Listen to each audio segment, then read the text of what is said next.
Welcome into another episode of Mood Swings with Liv Moods. I am Liv Moods. And of course, as always, this is presented by Landmark Lincoln. Shout out to our friends over at Landmark Lincoln off of Bellevue and Broadway. Go check them out. I am a proud new owner of a 2025 Lincoln Nautilus. Could not love my car more. So make sure you head to their location to figure out why they have been the #1 Lincoln dealer in all of Colorado for as long as they have. And as well, check out their cool cars. Okay, enough about vehicles. Let's get into the show.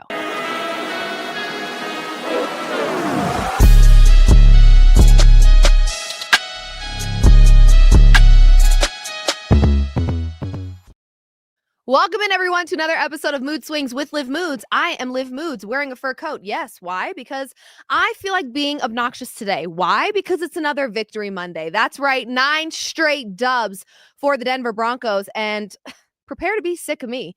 I mean, here's the deal, guys. You were going to be sick of me regardless, because I would find a way to say something even in a losing season. Just know that, okay? I love to hear myself talk. I love to have an opinion. I have my own sports show. So yeah, you were going to hear from me regardless, but you're certainly going to hear a lot from me when my Denver Broncos continue to find ways to win. Yes, we will get into all things Denver Broncos in just a moment. I'm actually going to get online really quick. Let people know that we're live. Why don't you also let people know that we're live? If we're here, share it with your friends, bring them in. If they're good at trash talk, this is the show for them. I definitely love going back and forth with people, but there's much to discuss here, you guys. And it feels like there's a lot happening in the NFL specifically, from a drama standpoint, from a playoff picture standpoint. There is so much to kind of deep dive and get into. Hold on one second. I am just going to repost this. I'm going to let everyone know I am live. Look at me reaching. Come hang. All right. Had to let the people know. In the meantime, if you're here, let me know that you're here. Hello. I know your Commanders did what they could. And, before we'll save that. Just give me 2 seconds. I think that's Cam that's talking to me. Give me a couple of seconds. We're going to talk overall playoff picture here. And then we'll get specifically into this Victory Monday, into that Broncos game, into that Broncos dub. Okay. Because there's a lot to talk about. There is a comment. Yes, I absolutely agree. Refs were really bad. Refs are bad across the board, it seems, actually. It doesn't matter the sport, doesn't matter the team. They're just kind of bad. And the refs were really bad. And the refs were actually in favor of my Denver Broncos. I felt like there were a lot of moments where they were trying to help the Broncos win that game. And the Broncos were not making it easy on themselves. So the refs were not great. And I'm the first to admit it, and I will always address it, even if it was in favor of my team. The refs are bad. The refs are really bad. But we're going to wait on that for 2 seconds, and we're just going to talk overall kind of what's going on across the league, Super Bowl picture, playoff picture.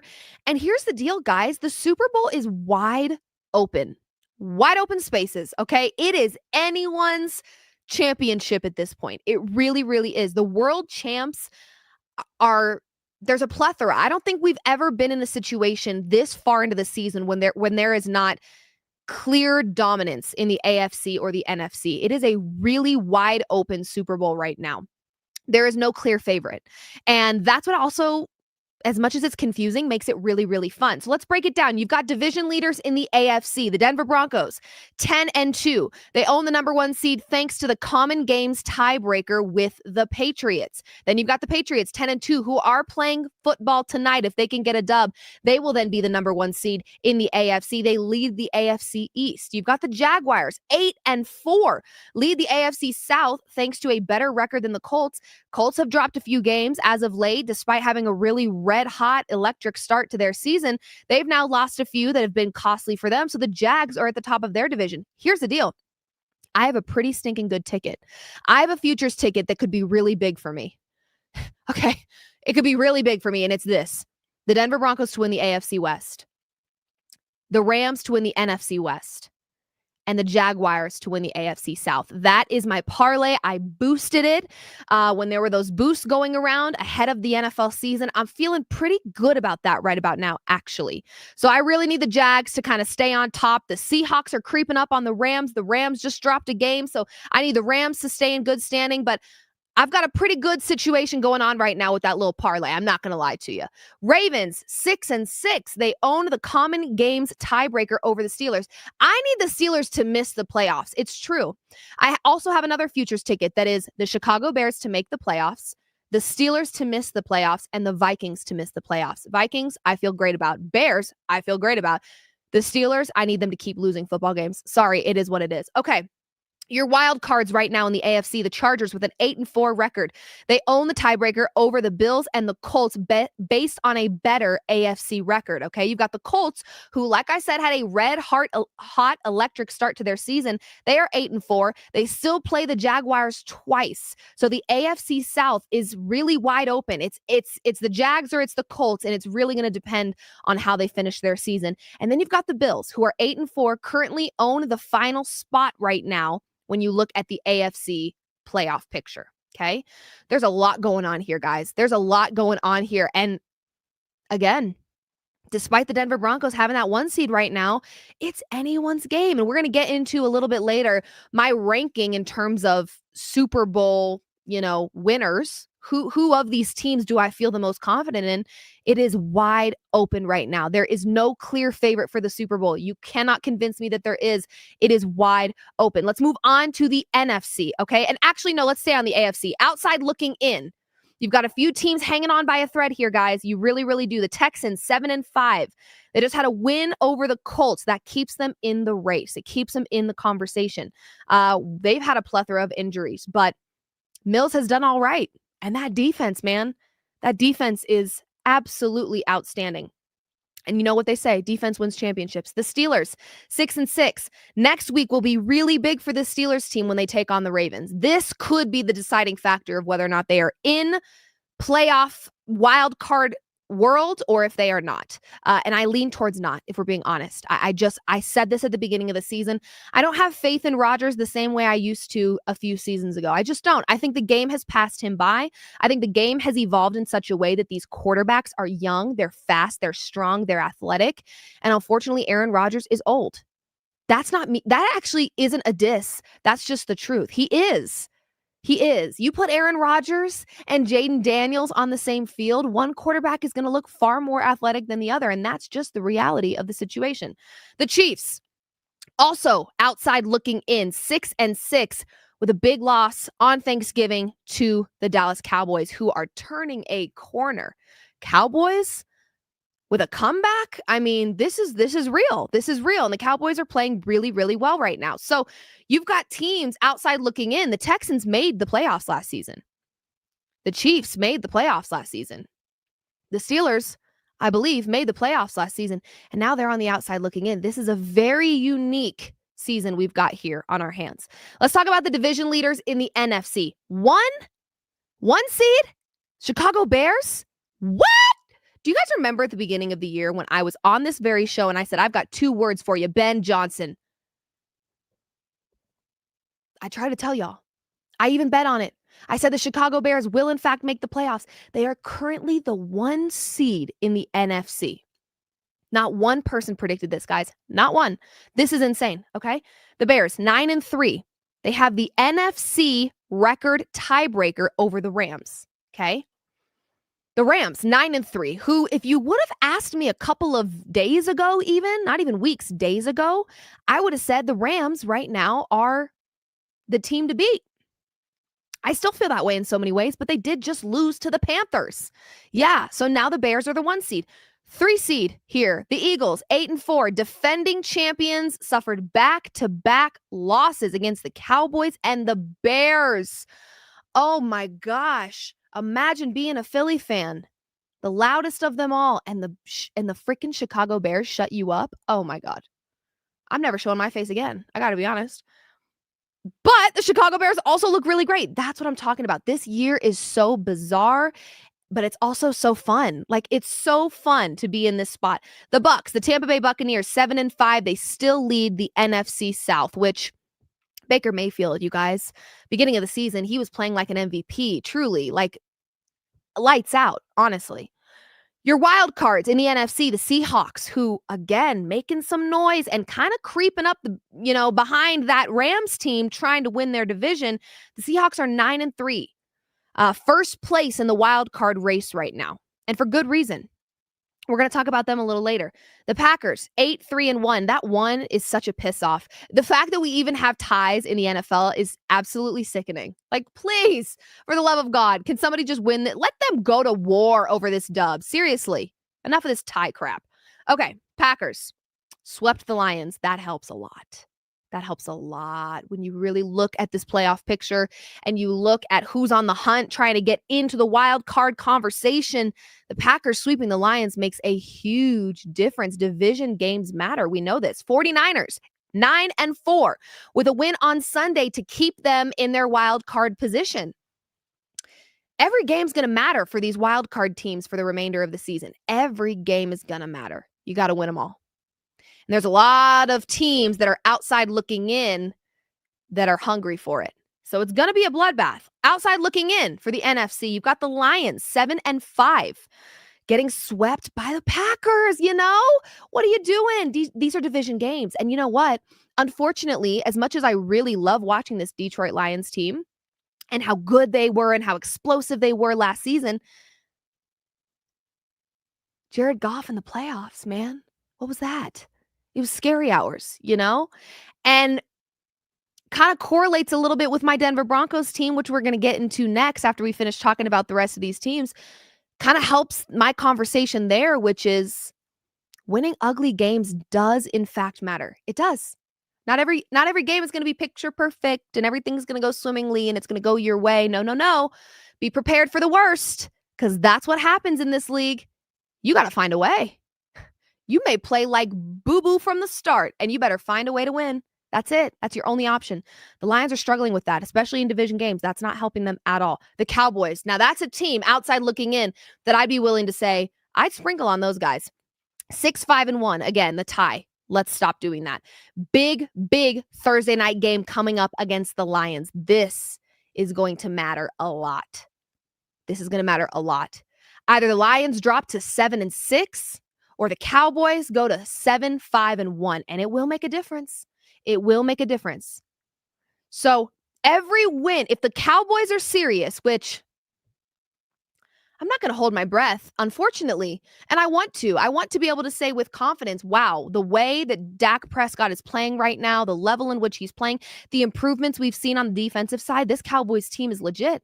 They could really make the play. I don't want to do that to myself, because you know how many times I have let my guard down with the Dallas Cowboys, we dem boys, and then we dem boys absolutely ruins my entire either bet slip or Sunday. I'm not doing it anymore, okay? I'm just not. So I'm not going to hold my breath on this Cowboys team, but I will give credit where it's due and say they are turning things around. And just in the nick of time, if they would have waited any longer, I would have said too bad, so sad. But they are flipping things around, and they're doing it at the right time. It is now up to the Cowboys to win every game they play moving forward. That's their only option, I'm afraid. Then you've got the Panthers, who just upset the Rams, keeping their hopes alive by upsetting the Rams, who, like I said a few days ago, if you would have asked me who the most complete team in the NFL is right now, I would have said the Rams. And I probably still would. But makes you kind of do a double take, right? When you watch some of these wins and losses and how in which they're happening. Yeah, Panthers are 7-6. Did you change your tune on the Rams when you watched them lose to the Panthers? You might have. Did you change your tune on the Panthers when you watched them beat the Rams? You might have. Did you change your tune on the Eagles when they got beat by the Bears? Here's what I want to talk about, guys. I'm sick of beating dead horses. I'm sick of beating dead Broncos. Yeah, it's true. I'm over having this conversation, but I'm going to have to keep having it because some of you aren't getting it. The Denver Broncos on this Victory Monday. Let's get into those guys, shall we? Yeah, let's talk about something good. The Denver Broncos are good. Deal with it. Get over it. It'd be better for yourself to just get over it. The Broncos are good. Here's the deal. 9 straight wins. I said what I said. That's not an opinion. That's a fact. 9 straight wins. They're 10-2. They lead the AFC West. PSII and Singleton back. And not only back. You guys, one of my favorite people just walked into the studio. Jets back. It's been so long. Okay, PSII back. Singleton back. Singleton with a huge play. Huge play in his first game back. My gosh. PSII, I think there's going to be, he was injured. He was very injured, guys. Pectoral. That's not something to mess around with. And PS2 didn't have a bad games by any means, but I know we can get more out of PS2 than what we saw just yesterday. I know that. Huge game-winning play by Nik Bonitto. Huge. 2-point attempt. Nik Bonitto said, not tonight. He looked like a volleyball player out there. Not tonight. Can I tell you my favorite version of Bo Nix? Unscripted. Unleashed, unscripted Bo Nix. That's my favorite version. Yes, that touchdown pass to Courtland Sutton was chef's kiss, and it was a perfect example of unleashing Bo and letting him make plays. Bo's a winner. Bo is clutch. Let him play. Let him play. Do I still have concerns about this offense? Of course I do. You know, guys, I'm not a naive fan. I'm a big fan of the Denver Broncos, but I'm not going to sit here and just blow smoke all the time. I'm going to tell it like it is. And I do still have concerns about this offense, as does everybody else. The offense feels a little limited at times. JK Dobbins, losing him definitely hurts because I'm seeing an obvious lack of the run game, which already was an issue with Sean Payton because I think he's got some commitment issues when it comes to the run game. He's a pass-heavy coach, which works for him. I'm not mad at that. But J.K. Dobbins, we were finally finding some rhythm and some groove in that run game. We know how valuable it is, especially when you're making a deep run in the playoffs. Having a solid and reliable run game matters, and we're lacking that right now. So do I think this offense still has work to do and they're limited? Of course I do. What does the run game look like? Well, for starters, design run plays for Bo. I want more of them. I want them to be intentional. I want them to be strategic. Utilize his athleticism ASAP.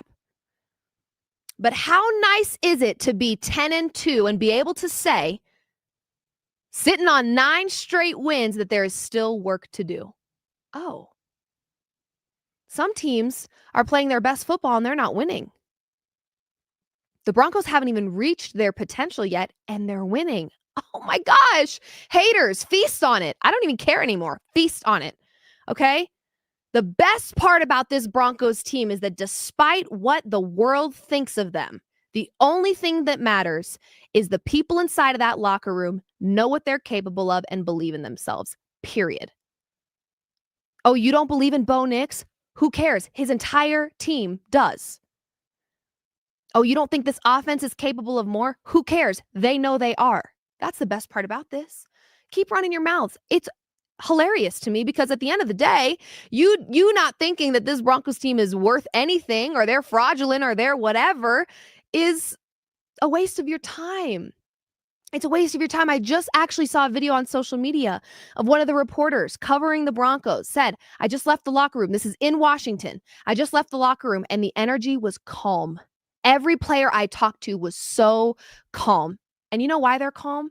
Because they know they still have plenty of business to take care of. On to the next. While you're still sitting around and thinking about that Raiders game and how ugly it looked or how ugly the Chiefs win was or all the games that you think are so ugly and so fraudulent, while you're still worried about it, they are on to the next. And that's why they keep winning.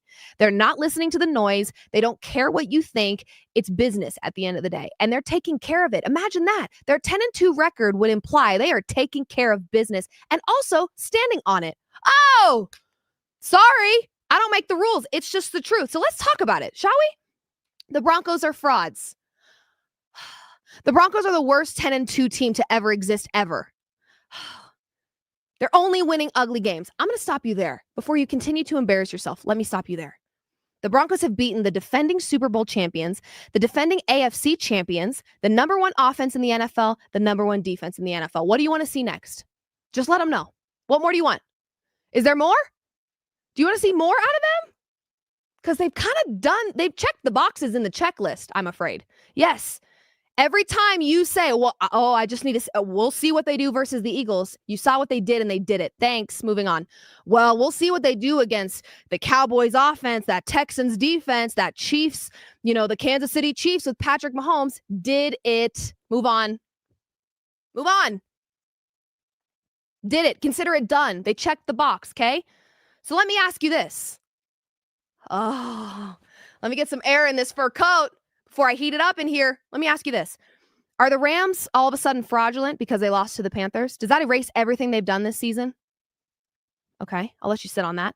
Are the Bills fraudulent for losing to not only Miami, but also Houston? Houston being a team that the Denver Broncos beat. Are the Bills fraudulent? Do you have zero faith in Josh Allen? You don't think they'll make the playoffs at all now? They're horrible?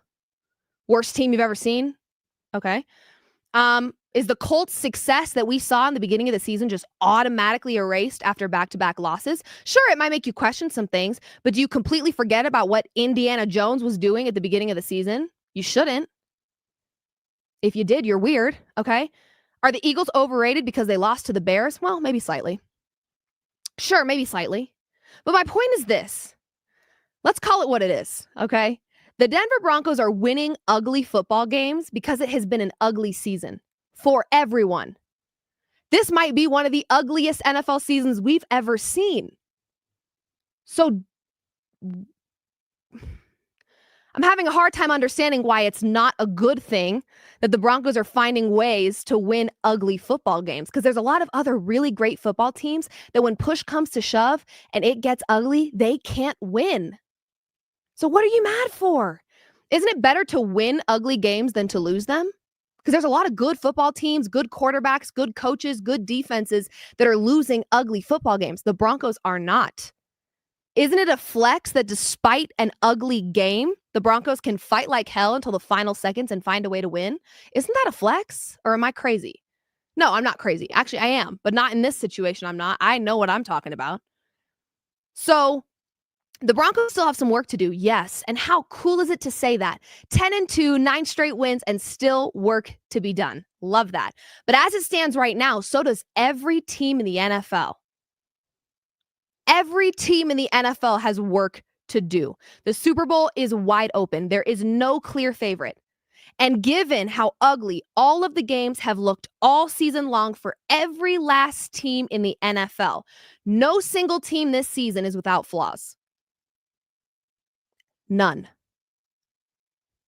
The Broncos have plenty of flaws, but their flaws haven't affected their record. Since when was that a bad thing? Since when does that make you fraudulent? Every team is flawed. Look at how the playoff picture is stacked right now as it stands. Could you say that the Chicago Bears are the best team in the NFL right now? One of? Probably not. But they're finding ways to win. And at the end of the day, that's what you play football for, to win. How you get there really doesn't matter. Did you win? Yes or no? That's what your record is, right? There's not a little section below it where you can explain why. Hey, so my team is 6-6, but give me a second. We didn't have Xavier Worthy. We didn't have Nobody cares. Did you win? Yes or no? That's it. So this is an ugly season with a lot of flawed football teams. And the beautiful part about the Denver Broncos right now that I think some of you need to talk about a little bit more is the fact that their flaws, the same that every other team has, are not affecting their record. And that's why Liv Moods gets to sit in this chair with a fur coat on and be obnoxious on yet another Victory Monday. Read it and weep. Read it and weep. I don't care. I don't care. Does it look like I care? I'm going to kick my feet up. Does it look like I care? I don't care. I don't care. While you're worried about how ugly these football games are. Oh my gosh.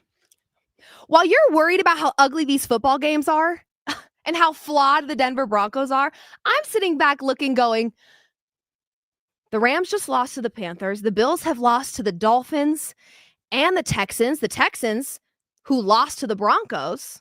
The Eagles lost to the Bears, so it seems everybody's flawed. But we're so concerned with my Broncos being flawed. Their record isn't showing that they're all that flawed, though. If we're going based on record, if you're a numbers guy, which a lot of you like to say you are in my DMs or in my comment section, oh, I'm a numbers guy. Well, what does 10-2 mean in the world of numbers, Mr. Accountant? I think it means that they're winning football games, period. If it makes you upset, it should. In Broncos country, We're having the time of our life. I don't care what you say anymore about my team. I don't care. They're winning football games. They're finding ways to win. It is a beautiful sight to see. And yes, as a Broncos fan, I can say with my chest, they have work to do. But I don't look at that as a negative, actually. I look at that and I go, you're 10-2 and you still haven't even reached your potential. I think that should scare people. Why doesn't it? Okay. Enough of that. I'm also sweating. I think this fur coat was a lot today. Woo! Okay. Go Broncos. Let's move on. We've got to talk about some college football here. Lane Kiffin. Mr. Lane. Let's talk about what happened here, okay? Let me make something very clear first and foremost. This needs to be said first and foremost. The problem is not that Lane took more money to go coach a different prestigious college football team. Because you would too. I'm sorry. For the sake of yourself and your family, if you were offered more money, you would take it. Don't lie to yourself and don't lie to me. It's the truth. That is not the issue, Lane. The issue is not that you took more money and went to a school that's kind of in so many ways technically a rival. That's not the issue. The problem is thinking that you can have your cake and eat it too, I'm afraid. That's the problem here, okay? Let's start with the obvious here, which is the team you were currently coaching for, just ahead of the playoffs, who was 11-1, finds out just ahead of the playoffs that you're leaving to go coach their rival school, one of their rival schools. That is a decision, Lane, you are entitled to make. And frankly, a lot of people that are giving you a hard time would have made the same one. But it is very naive of Lane to think that the decision he chose to make would not have some betrayal attached to it. The athletes, the school, the football program as a whole is allowed to feel betrayed right now. Because at the end of the day, the decision to leave Ole Miss when they're 11-1, ahead of the playoffs and primed in a position to potentially win a national championship, you leaving shows you don't need them. So they don't need you. You want to go coach for LSU next season? Bye. And I'm talking bye right now. We're not going to let you finish this season with wandering and recruiting eyes and treat you like family. Here's the deal, Lane. The moment you took that job and you announced that you took that job, you went from being family to being the ops. And you can't be upset with that. You were absolutely entitled to make the decision that you made. And frankly, I probably would have too. At the end of the day, you're providing for your family. It's more money. That's fine. But you can't expect to have your cake and eat it too. You can't date your mistress while living with your wife and kids. Get a grip. Pack your bags. Get out of here. Okay? There is no world in which, and if he did think this, he has got to do some evaluation here, because there was no world in which they were allowing you to finish this season. None at all. Because let's just be honest for a second, you abandoned an 11-1 team because they were not going to let you keep coaching. So the moment you announced or said out loud that you were taking the head coaching position next season at one of their rival schools, you left them high and dry, period. Because I'd like to think you're smart enough, Lane, to know that they were not going to let you keep coaching. Why on earth would they do that? This is a business. In the same ways you made a business decision for yourself and for your family, Ole Miss is going to make the same one and say, get lost. We're not going to let you spend another week here poaching our players and coaches, recruiting, spying. Now you're the ops. So if we keep you here, you're a spy. Get lost. I mean, there's just no world in which Ole Miss would have done that. So at the end of the day, the reality is you did abandon a team that was 11-1 that viewed you as family. The moment you announced that head coaching position for LSU that you were going to take next season, you left them high and dry. And the only thing I hope for you, Lane, is that you didn't just botch your own career. I mean, this Ole Miss team is primed for a championship. They are. They gave you what you wanted. You coached them to do exactly what they've done. And then you had wandering eyes and you went somewhere else, and you're entitled to that. I'm not mad at you for making a business decision that you felt was best for you and your family. I'm not mad at that part. But what disappoints me is you thinking that you could make that decision, announce that decision, and still be a part of the Ole Miss family. Get real. Get real. That's not happening. And that was never going to happen. And what really sucks is I'm hearing rumors through the grapevine that he didn't even get a chance to speak to his players before he left. I mean, you have to understand, players develop relationships with their coaches. For some players, your coach is a father figure to you. Imagine being a kid, doing everything your dad wants you to do, being super successful, and then he leaves and he goes somewhere else. I mean, it was very naive of Lane to think that there weren't going to be some hostile feelings involved in this departure. Please, come on, man. Seriously. So good on you. Happy for you. I wish you the best. I hope that you have success there, because I don't have a dog in this fight. I don't, I'm not an Ole Miss person. I'm not an LSU person. So it does not matter to me either way. I hope for your sake this doesn't bite you in the butt. I hope for your sake it's not one of those, the grass is not always greener on the other side, because there's a really large chance that that could be what happens here. And at the end of the day, I feel for the athletes. This sucks. To do everything right, to be 11-1, to be primed for a national championship, potentially, and your coach just gone in a flash? Because naively, he thought he could announce that he's going to coach another team next season that happens to be one of your rivals and still be able to finish out this year. Please, Lane, that was not happening, okay? Like I said, the moment you took that job, you became the ops. Why would they keep you in their building, in their locker room, around their players, and around their coaching staff? They wouldn't. And I think you knew that.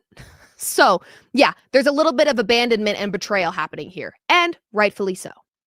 But also rightfully so, you got your bag. Congratulations. I hope it works out for you. All right, moving on. Woo! Oh, me, oh my. Oh, me, oh my. I didn't realize that Guerrilla Sports hired such a savage named Shelby Mother effing Harris. I mean, the dude is a savage if you didn't see it, which I know for a fact you did, because hard to miss this one.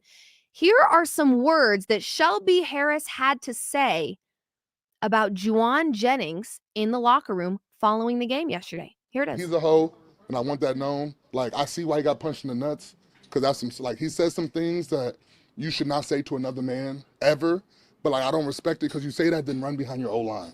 That's some real soft shit, and I want that known. I see exactly why they punched you in the nuts. I'm surprised nobody punched him in the jaw yet. Oh, me, oh my. No, that was not an SNL skit. That was real. He did say punched in the nuts. He did say he's a hoe. Yes, he said those things. I know. I my jaw hit the floor just like yours did. But here's the deal, though.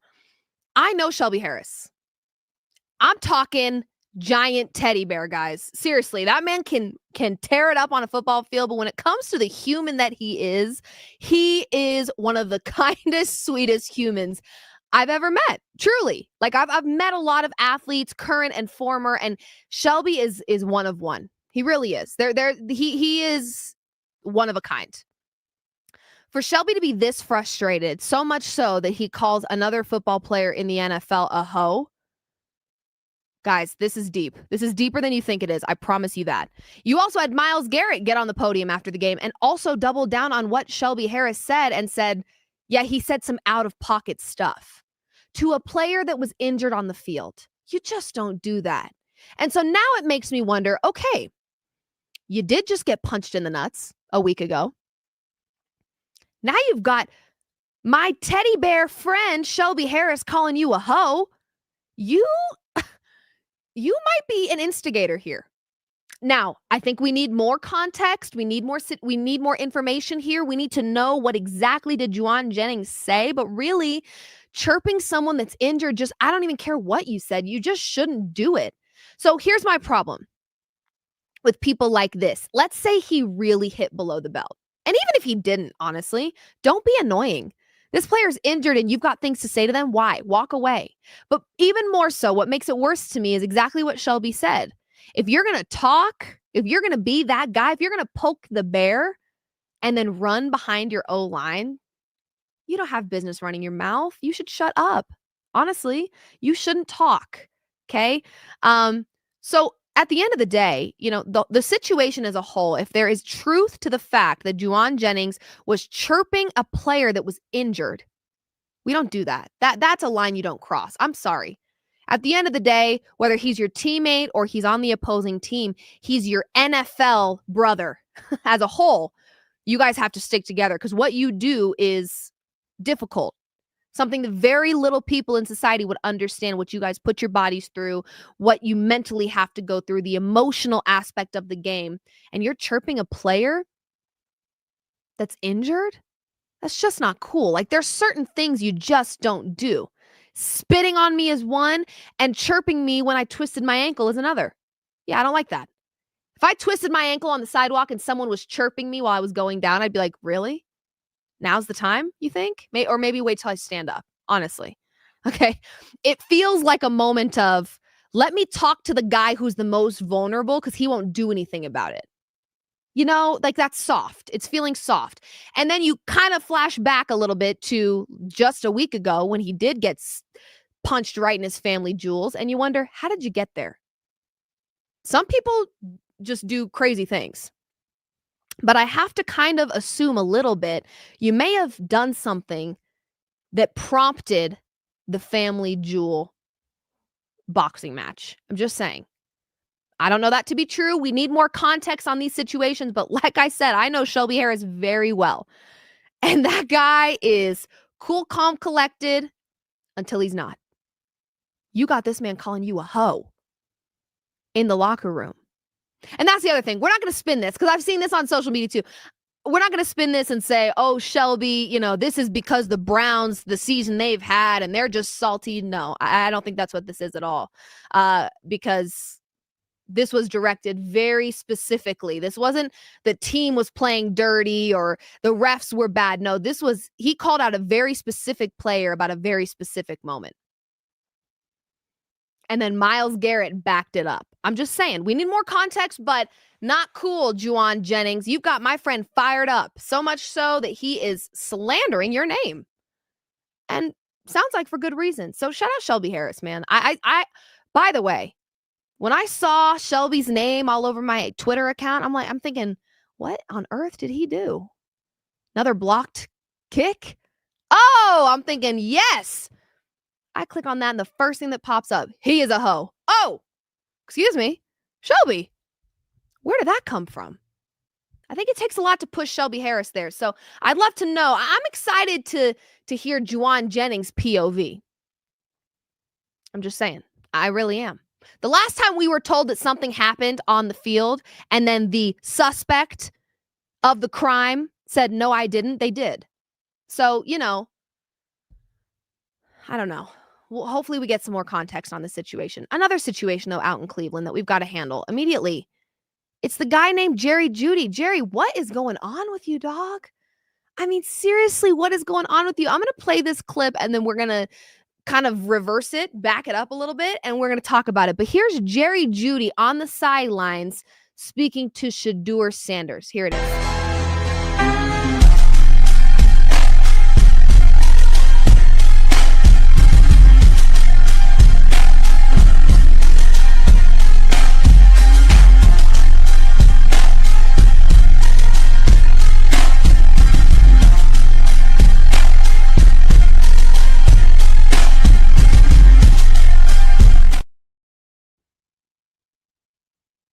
No man that does high knees in the middle of a football game and fumbles the football is going to be telling me what to do. Period. No way. No way. I'm not a lip reader. I couldn't understand what he was saying, but the mannerisms say a lot, right? Body language is everything. He looked frustrated. And to be honest with you, unless he was standing in front of a mirror, I think he should be quiet. Because Jerry Jeudy is part of the problem. In that very game that he was just getting into Shedeur's face about, getting all, theatrical and emotional about the game. In that same game, I'm pretty sure I watched Jerry Jeudy stop running.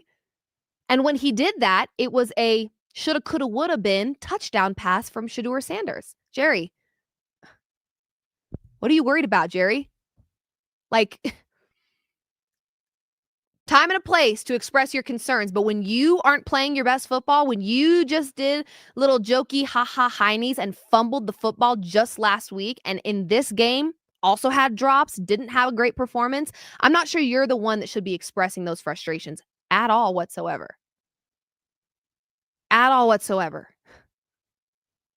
Jerry, just last weekend, when you fumbled that football doing high knees thinking nobody was behind you, that was a rookie mistake and you're not one. And now you're talking to a rookie and telling a rookie how to play football? We don't do that. That's not leadership. That's called being bossy. That's not being a leader. And you know better than that, Jerry. To be honest with you, when Jerry Jeudy was a Denver Bronco, this was kind of what I had a problem with him, was just his attitude. It was the attitude for me. There were certain things he did or said or ways in which he talked about things or how he carried himself that just rubbed me the wrong way sometimes. And maybe it's kind of one of those like lacking maturity things. And that's something that I struggle with. And you know what? Shout out to Shedeur Sanders, because there have now been two moments just this past weekend where Shedeur Sanders did not take the bait. I think he might be starting to learn that the media is not on his side. They're just not. Collectively, they're not. You've got a few here and there that try to defend him and try to protect him, but for the most part, they are not on his side. There was a reporter that asked him, what did you think about your head coach's decision to do this and this? And he straight up told that reporter that was a rude question. I'm not questioning my coaches. Good work, Shedeur. You did not take the bait. He is slowly but surely, I'm seeing him learn professionalism as he goes. And there's a world where, you guys, Shedeur was not able to learn what he couldn't practice. He is now the starter. He has that title. That title comes with responsibility. That title has standards. And now he's understanding that and he's moving accordingly. So, shout out Shedeur Sanders. You also were kind of being baited a little bit with Jerry Jeudy, who was in your face. You could have snapped on that man. But how would that have looked? Right? How would the media have taken that and pushed that out into the universe? You sat there. You were cool, calm, collected. Good job, Shedeur.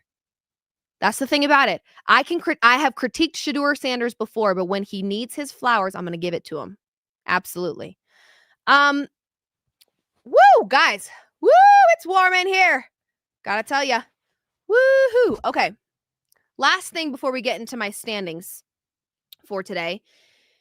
And this one really disappointed me, you guys. This one has to do with a former TCU Horned Frog, actually, Trayvon Boykin. Not sure if you guys saw it, but a little while ago, and that's why this is another, like, what are we doing here? Because the whole situation he's talking about here did not happen this Thanksgiving. This happened a while ago. Trayvon Boykin speaking on the Thanksgiving supper that he spent with Russell Wilson and his family some years ago. He was on a podcast. He guested on the podcast. And here's what he had to say about that Thanksgiving. Russell Wilson, I went to his house for Thanksgiving.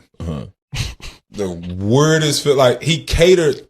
So like, bro, I come from a traditional country black family. We throwing down. If I got as much money as Russell Wilson, my whole family would talk about me so bad if I ain't fly everybody out there for Thanksgiving. And I'm sponsored by an airline. Yeah. Maybe he not close to his family. And maybe he not. But his mama wasn't there. Sisters wasn't there.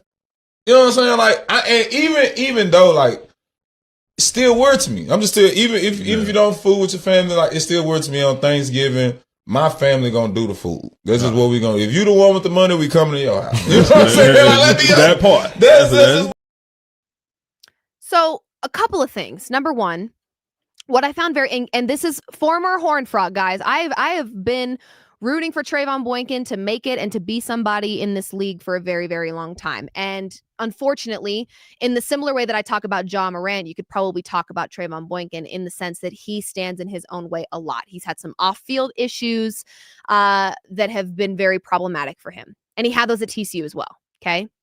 Here's my problem with this clip. One, this happened a while ago, but two, how odd to talk about somebody else's Thanksgiving that they invited you to. You have to be very careful these days who you let inside your home. My home is my sanctuary. If you get an invite to my home, I don't take that lightly. When I host a party or an event, I don't take that lightly. I want the most important people in my life to be around me in my home. To call any part of this man's Thanksgiving weird when he chose to share it with you, and the reason you thought it was weird is because his entire family wasn't there to spend the holiday with him. The question now I have for you, Trayvon Boykin, is why weren't you with your family then? You just said the person that's got the most money fly. If it were me, I would have flown my family out. Then why didn't you? Why didn't you rent out a suite somewhere and host your whole family for Thanksgiving? Why were you at another man's Thanksgiving? If family, having everyone accounted for and paid for, is so important, then why didn't you do the same for yours? That's the first part of this that's like, hello? That feels like the obvious here, which is like, why are you speaking on this? You weren't even with your family, but you're talking about how weird his family dynamic was because people were missing and you weren't with yours. The other piece of that is this. I didn't like the whole, whoever's got the most money flies people out. So basically, because Russell Wilson is in the NFL and he makes a lot of money, it's the expectation that he pays for every family member to be flown in and spend Thanksgiving with them. Wrong. By the way, family is a title. Just because you're my blood doesn't mean I have to consider you my family.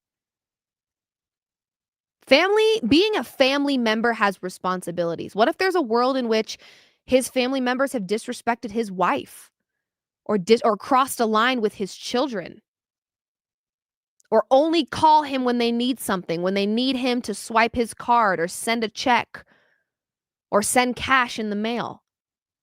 Just because you're called my family doesn't mean you are. So that's the other part that I don't really like, is that there's this automatic assumption. That if you make a lot of money, you've got to provide for your extended entire family. Guys, I've watched this happen a lot. I got to be honest with you. I know a lot of people who, when they started making money, all of a sudden family members that they've never heard from, that never cared to check in, that never cared to ask a question or come watch them play their sport. And now that they've made it, all of a sudden they're everywhere. They're on every vacation. If you can't call these people in the middle of the night and they won't show up for you, then I'm not paying for a thing. I don't care.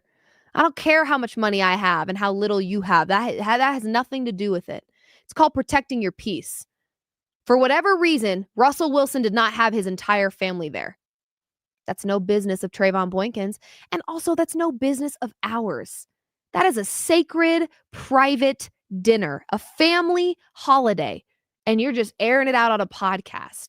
There have been many moments where I have seen Russell Wilson being talked about in the media. And 80% of the time, it has nothing to do with his football playing. Like, leave this man alone. By the way, Russell Wilson is corny, but you also know he bagged Ciara. Okay? So this guy's got it going on. Most of the people that have a problem with Russell Wilson couldn't bag Ciara if they tried their hardest. Okay? Have you seen Ciara? He's got something going on, obviously. It's a man of God. He's a family man. He's got a bad wife. Okay? So, I don't get it. I don't get it. There's so much time spent talking about Russell Wilson. Yes, of course, he's corny. He's a goofball. But I got to tell you, I'm speaking from personal experience. I think I could speak for most women, I think. Not most. Most of the women I know, I guess. A huge piece of compatibility is being able to have fun, being able to laugh with your partner. Like, there's only so much, like, that I'm too cool to have fun, that swagger, that aura you're so concerned with. I promise you, it probably doesn't mean as much as you think it does. In the grand scheme of things, if you want dating advice, work on your jokes. You'll pull whoever you want to pull if you're a funny, genuine, nice guy or girl versus being cool, because I see the conversations, Future versus Russell Wilson. Frankly, they're very different people, but there's a reason that one of those relationships has worked out and the other one hasn't. I'm just saying. Swag and aura only does so much for you. At the end of the day, I think most people enjoy having fun and laughing and having a good time. And as far as I can see, Russell Wilson is living his best life, whether he's playing good football games or not, whether he's starting or he's not. It doesn't matter. His life off the field looks pretty stinking great. So I don't know. Don't air out people's dirty laundry. It's so weird. He welcomed you into his home, and then in return, you aired out his dirty laundry. I don't know. So weird. Let's move on. Okay. Guys, I'm sweating. This fur. Maybe, should I just take it off, maybe? That might be a good idea. Because I just got a little Broncos situation going on. Yeah, take it off. Woo! Okay. Sorry, guys. My producer, Andy, was hyping me up. She has that effect on people, When Andy gets hyped up, then it's time to party, okay? All right, let's talk about my Where Do We Stand weekly standings. Yes, it is time. It is time for Liv Moods to tell you who do I think has the most Super Bowl potential? Because like I said at the top of the show, guys, this is a weird season. This is an odd one. This is a very unique playoff picture as it stands right now. So we're going to go 5-1. But before I start my ranking, I'm going to start by saying, why not Chicago? Because I will not have Chicago listed in this top 5. And here's the deal about it. Chicago is playing well. They're finding ways to win. Ben Johnson, love him. He was crucial for this Chicago team. I think in the playoffs, in most sports, experience matters. That to me could be something that stands in the way of the Chicago Bears making a deep playoff run is experience. I'm not discrediting what they've done thus far, but we're talking about Super Bowl potential here. So that is why Chicago is not listed. I like what they're doing here. I do, but not the experience piece is where I'm kind of like, oh, I don't know. Okay. Let's start at 5 with the Patriots, who alongside the Denver Broncos and depending on how tonight goes, have the best record in the NFL. Okay. This is a team that hasn't lost a football game since September. And I know a lot of you like to talk about how easy their schedule has looked and appeared to look, but I want to remind you of something, okay? Strength of schedule is typically determined before the season started. So before the season started, Chiefs games were the scariest games on people's schedules. The Chiefs have proven to be beatable this season. Before the season started, the Ravens on your schedule probably made you shake in your boots a little bit. They've proven to be a beatable football team. So strength of schedule, we kind of have to do away with that at this stage of the season because most of those determinations are before the season even starts. And I don't think anyone predicted how tough it would be to play the Indianapolis Colts before this season started. You know what I mean? No one would predict that the Rams would have to be worried about the Panthers in week 12. Or 13, week 13. So, the Patriots, Drake May, he has proven who he is many, many times this season. You challenge that man, he can go toe-to-toe with Josh Allen if he needs to. Done. Okay? He's done what he's needed to do. He can go toe-to-toe with Baker Mayfield. These are two players that have either won an MVP or were playing like one. So, Drake May has shown you who he can be and what he's capable of, which is why I've got them at 5. Their record, despite how easy you may think their schedule was, like I said, let's do away with that because that was a prediction based on last year and the offseason moves and all the things. And I think most people got that wrong this year. They are still 10-2 at the end of the day. The record does not lie. And when they've had to face a team that you guys needed to see them be in order to be like on board, they've done it. So a team that hasn't lost since September, you have to also credit them with a little bit of momentum that they've got right now. So I've got them at 5 because I do understand that their strength of schedule, when you compare them to other people, some of the opponents that they've beaten comfortably aren't super threatening now that the season is underway. But that being said, it doesn't matter. They're winning games while other teams are not. There's nothing threatening about the Dolphins, and the Bills lost to them. These things have been happening quite a bit in this league this season, which leads me to my next one. At 4, the Buffalo Bills. What? Liv, didn't you just say they lost? I did. Yes, like I said, guys, this has been an ugly season, but it's been an ugly season for everybody, everyone, okay? And I refuse to believe that this Bills team can't figure it out if and when they need to. I refuse to believe it, okay? There's been a lot of teams that have lost ugly football games that they had no business losing. That, I think we should just like understand that this season, that's going to be normal, okay? We got to stop talking about ugly football. We've had an ugly season collectively, all of us, okay? The Bills are now 5-2 against teams that are 500 or better, okay? I think they just lack some consistency. I think there's some lack of trust for some people with the Bills because you're not seeing that dominance that they can show on a consistent basis, which I understand. But everyone lacks consistency at this point. Everybody. Of the contenders right now, you look at the playoff picture as a whole and you look at, how the sports books are placing these teams. And of the contenders, outside of Matthew Stafford, I probably trust Josh Allen the best. So Bills at 4. Despite where they're at right now in the playoff picture, I still would put the Bills at 4. And this could be interchangeable with that Ravens team, but goodness sakes, that Ravens defense is just really tough for me. So I've got the Bills at 4. At 3, the Seattle Seahawks. Yeah, the Seattle Seahawks. This defense is dominant. The Seahawks are going for their 21st consecutive game without allowing a 100-yard rusher, the longest active streak in the NFL.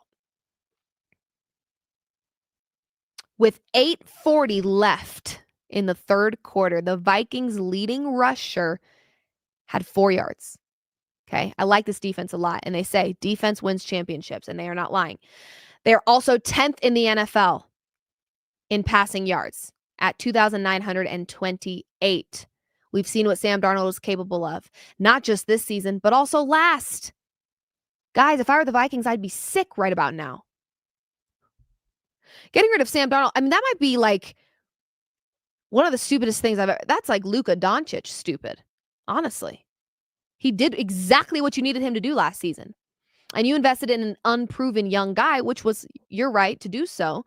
But man, I'd be a little upset right now because you couple Sam Darnold with Jackson Smith in Jigba, okay, who leads the league in yards, and they've got a dominant defense. I mean, this is looking like a pretty complete football team right about now.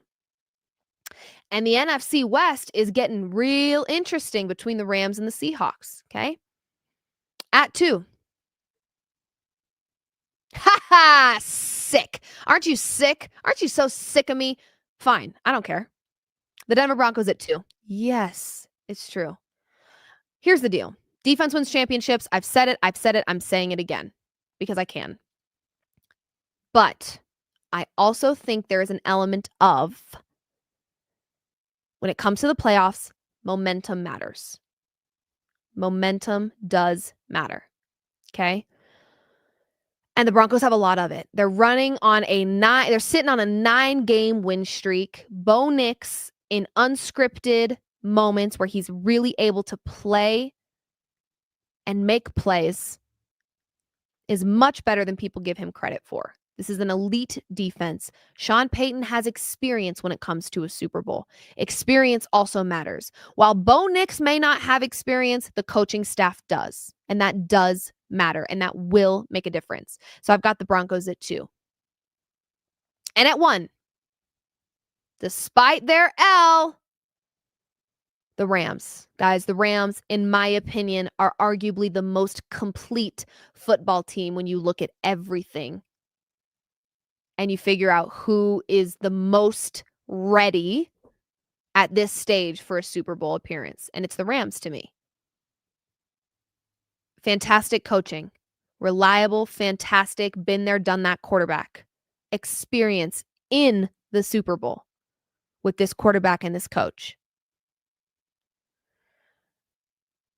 Every team has a bad loss, okay?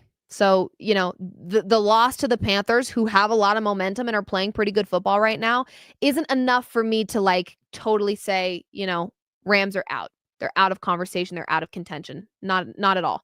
Matthew Stafford, I think anytime you've got Matthew Stafford on your team, you're in a position to be a contender. The Rams, to me, are the most complete football team as it stands right now. So I've got the Rams at 1. And those are the teams that I think have the most Super Bowl potential. And can you believe it? One of them is my Denver Broncos. Oh my gosh, I love it. Well, it's December 1. Yes, yes it is. And are your guys' Christmas trees up and lit? Honey, please plug in our trees. I just realized I didn't plug them in today. Please go do that because I know he's watching. Okay, it's December 1. 'Tis the season.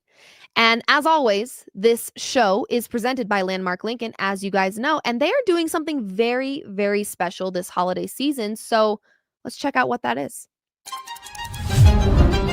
At Landmark Lincoln, we've been serving Colorado families for generations. But what matters most is giving back. This November and December, $250 from every car sold will go towards St. Jude Children's Research Hospital. Together, we can find cures for childhood cancer. One car, one family, one cure at a time.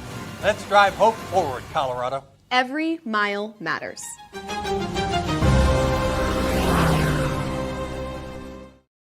Love that. $250 for every car sold. What a wonderful thing to do this holiday season. If you're in the market for a car, like I said, proud new owner of a 2025 Lincoln Nautilus and love my car and get compliments on my car constantly. When people sit inside of my car for the first time, they're like, it's like a spaceship in here. And it really is. It's an amazing vehicle. Just the other day, actually, I need to talk about this.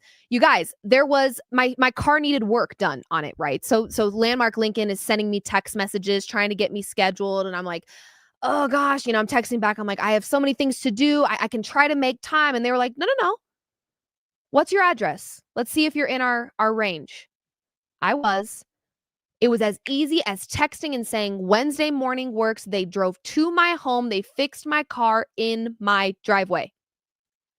I mean, Landmark Lincoln, there's nobody like them. They are wonderful. They are family now. I am obsessed with my car. I get compliments on my car all the time. The inside does, in fact, look like a spaceship. It's incredible. And the outside is just beautiful. So I'm a huge fan of my car. I'm not just saying that. I love it. Everyone loves it. I think there's plenty of people in my personal life that are like, next car is probably going to be that one because I really, really like it. So drives nice, feels nice to ride in. Everybody loves it. And again, the customer service is 10 out of 10. They were in my driveway. I'm going to have to post this clip and show you guys the ring footage of them in my driveway fixing my car. Like they showed up on time, they fixed it, they left. That's it. And by the way, I was asleep the whole time. My fiance was handling it. He handled it. He's like, oh yeah, here are the keys. I'll back it out for you. Done. I mean, come on. It doesn't get better than that. It really doesn't. Okay. Last little segment here before we get out of here and I let you enjoy your Victory Monday if you are a member of Broncos country. And that is my favorite segment, Driven Opinions, where I take a back seat. The back seat is a hot seat. All gas, no brakes on hot takes. My producer comes up with prompts, questions, things to discuss. I have no knowledge as to what those are. I will be on the spot in the hot seat. So this is Driven Opinions driven by Landmark Lincoln.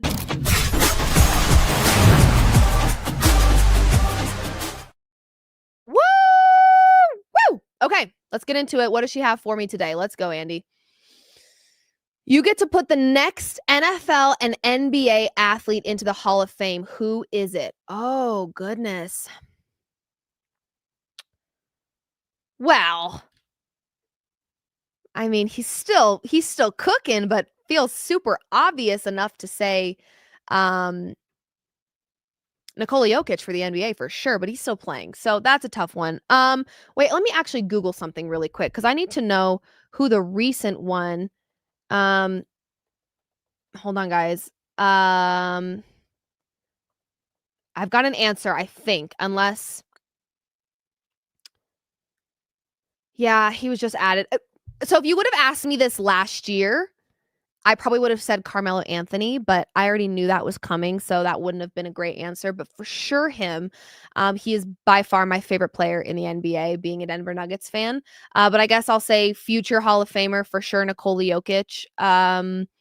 NFL-wise,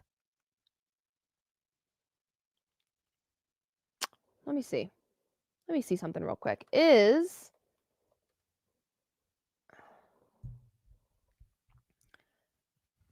I mean, we have to wait for the full 5 seasons following retirement, but I mean, the answer here is Tom Brady, of course. Yeah, those are kind of lame answers, guys, but that's what I would say. That's what I would say. Those are the ones that come to mind. Tom Brady, Nikola Jokic. Nikola Jokic is still playing, and my other answer that's retired would have been Carmelo Anthony, but he's already been inducted. So I kind of failed this question. Next. What is it? What'll it be? What's one hobby you wish you had but can't bring yourself to start? That's a great question. Listen here. I need a hobby that like calms my brain. No screen time, no phone. It's just something to keep me busy. I really want to get into some sort of like knitting or crocheting or needlepoint. Very artsy, craftsy. Actually, scrapbooking. I want to bring back scrapbooking. And the reason I have not started this yet is I feel like I have so many memories that it like makes my head spin trying to sort through photos to print off and put in a scrapbook.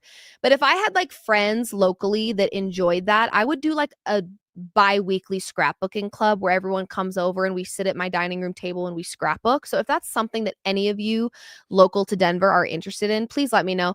I think we need to bring back scrapbooks because there is nothing that feels better to me than looking through like childhood memories in a scrapbook that's got dust on it. Like that is so nostalgic. And as much as I love the technology era that we're in, I also think there's just something so beautiful about a scrapbook. So I do know when I have children, I want to be good about scrapbooking. That is true. I do want that. But I also think as an adult, we should be scrapbooking our lives. So scrapbooking is my answer. Artsy, craftsy stuff is what I want to be better about, but I'm a very impatient person. And so I would say scrapbooking, but I know it requires patience and I just have none of it, frankly. None. Okay, great. I think that does it, guys, for this episode of Mood Swings with Liv Moods. I'm Liv Moods, and we will see you again Friday, 4 p.m. Mountain Time for another episode, talking all things, previewing the Sunday slate. The Denver Broncos, can they win out the rest of their season? Potentially. We've got the Nuggets playing tonight. I think they've got another game Wednesday. I mean, they're playing all week long. Lots of injuries over there for the Denver Nuggets, but hopefully they're finding ways to continue to win because we know that Western Conference is no joke. Also, tonight, the Patriots, keep your eyes out on that game because as it stands right now, they have the same record as the Denver Broncos, but they are facing a Giants team. And normally, we've watched this Giants team and we've said, not really worried about it. However, Jackson Dart making his return. What does that look like against this Patriots team? Only time will tell. Do the Patriots maintain the best record in the NFL or do they fall short tonight?